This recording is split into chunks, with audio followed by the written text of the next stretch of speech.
Ya, halo, salam Just Talk. Ini langsung selesai match, gue bahas mumpung masih fresh, masih ingat semuanya. Ya, untuk gue pertandingan yang seru ya. Seru karena terutama di babak pertama. Karena seperti yang gue sudah bahas di preview, terjadi penalti. Terus apa namanya? Dua defense yang bisa dibilang tidak sempurna. Kedua tim memiliki banyak kekurangan. Yang menang bukan yang hebat, tapi yang cukup beruntung sama efektivitas tinggi. Coba kita lihat dulu di babak pertama. Babak pertama, peluang yang didapatkan Lukaku itu dari ruang yang dia dapatkan. Kekuatan dari Inter adalah strikernya ke bawah, dapat bola dari belakang, ada ruang 20-30 meter, itu dimanfaatkan.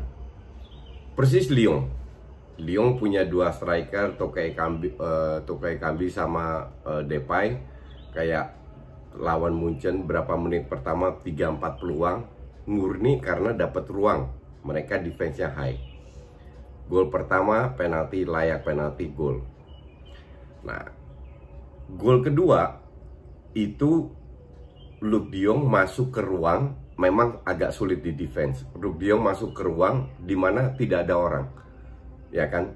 Karena kecuali kalau banyak orang, banyak teman-temannya, dia lebih incer ke tiang kedua. Itu sudah dilatih di La Liga pun demikian. Karena tadi nggak ada ruang kosong, makanya dia masuk ke dalam, dapat crossing yang cukup akurat.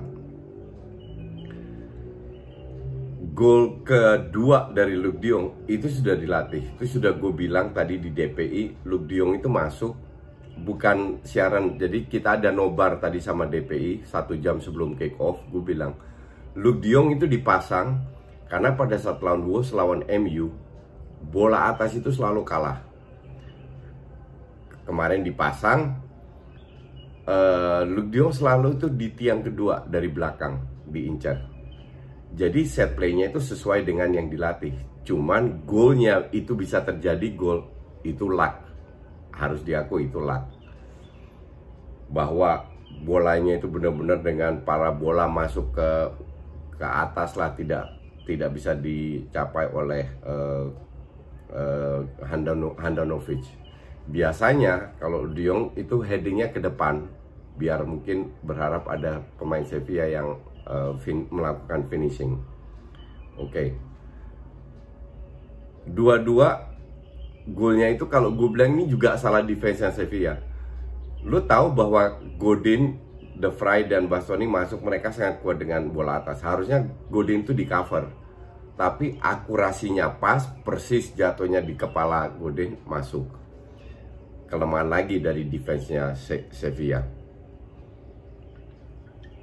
Gue tanya, berapa peluang yang didapatkan oleh Sevilla maupun Inter di babak pertama? 2 dan 2 gol dan 2 gol, nyaris gak ada. Oke.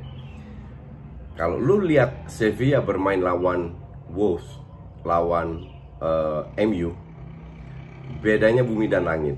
Tapi secara strategi nggak jauh beda. Mereka berusaha kuasai lini tengah, ya, banyak passing, tidak ada kreativitas, tidak ada skill individu, ujung-ujungnya crossing dari sayap. Luuk de Jong cetak gol seperti itu lawan MU, Ocampos lawan Wolves, dan itu kalau nggak salah sekali atau 2 kali di mana waktu lawan Wolves Sevilla menang bola atas, sisanya kalah semua. Dapat. Nah, kemarin itu tidak berubah. Tidak berubah, komposisi pemain nggak berubah, hanya Luuk de Jong main, itu doang. Tapi strateginya tidak berubah. Artinya, Sevilla bermain, berusaha untuk melakukan ball possession. Tetap nggak ada, nyaris nggak ada peluang dari lini tengah, nggak ada set play yang bagus, nggak ada kreativitas, hanya long ball. Oke? That's okay, strategi. Cuman kalau lu tahu lawan lu main seperti itu, lu harus lakukan Lu harus bisa memanfaatkan. Yang dilakukan Conte apa? Dia malah ngepres. Kalau gue jadi Conte, seperti yang dia harus ngelihat Rudi Garcia. Dia punya 2 striker kencang, sama Conte punya striker kencang. Ngapain lu ngepres dari depan? Ya kan?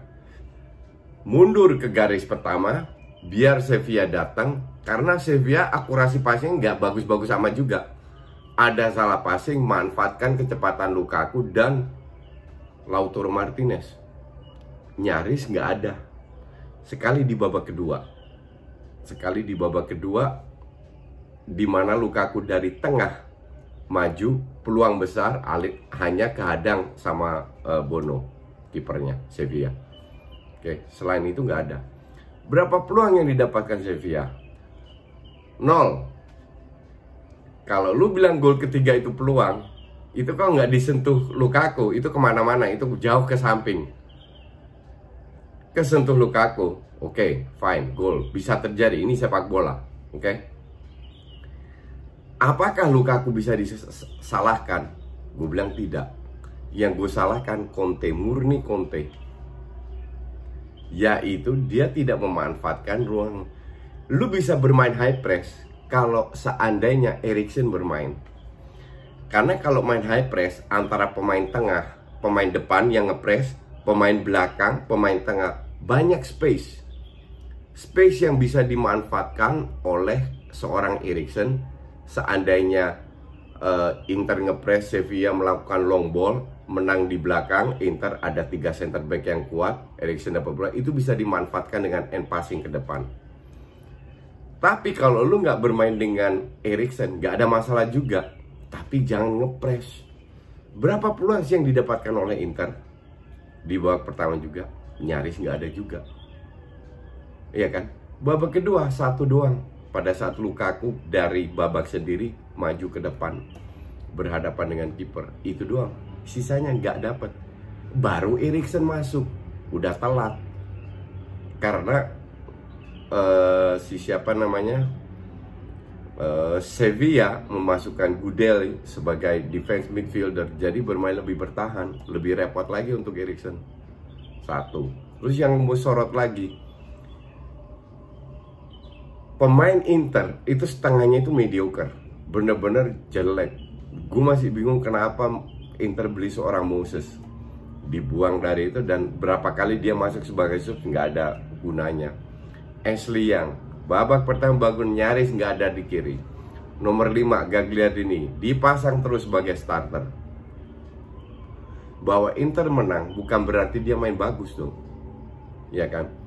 Mungkin Conte berpikir you never change the winning team. Iya betul, cuman ini final. Lu nggak bisa membuat kesalahan seperti itu fatal, dan dia baru menggantikan di menit 75 kalau nggak salah. Pada saat semua udah ngedrop, mata pas ketinggalan, ya. Jadi ini bukan karena Sevilla hebat, Sevilla luck bisa, tapi Inter harusnya bisa lebih mendapatkan, bukan gol, tapi lebih mendapatkan peluang jika mereka bermain di babak sendiri. Kenapa harus takut dengan Sevilla? Nggak ada ngeri-ngerinya Sevilla. Itu cuma kelihatannya aja ngeri karena mereka banyak pegang bola di tengah. Lawan MU nggak ada bagus-bagusnya. Kan gue bilang, lawan MU dua-dua itu nggak layak lolos. Tapi ya harus ada satu yang lolos, dan kebetulan dengan 2 peluang itu ya yang dimasukkan sama Luke de Jong, kebetulan itu efektivitas tinggi. Tapi lucknya Sevilla emang lagi gede. Terutama gol ketiga itu luck banget. Gue nggak ngerti juga kenapa si Lukaku harus sentuh itu bola. Harusnya dibiarin aja karena dia bener-bener melencengnya jauh banget. Tapi ya itulah yang menjadi PR untuk Conte.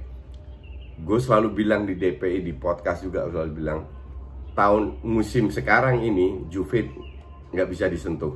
Musim depan Inter bisa mempersulit Juve, karena Juve pun lagi jelek-jeleknya musim ini, tapi tetap juara. Nah Inter kalau mau survive di Eropa, kan dia main di Champions League, terus tengahnya itu harus dibuang pemainnya, terlalu banyak mediocre. Dan mereka kan punya duit. Inter itu bukan tim kere. Suning itu duitnya banyak banget.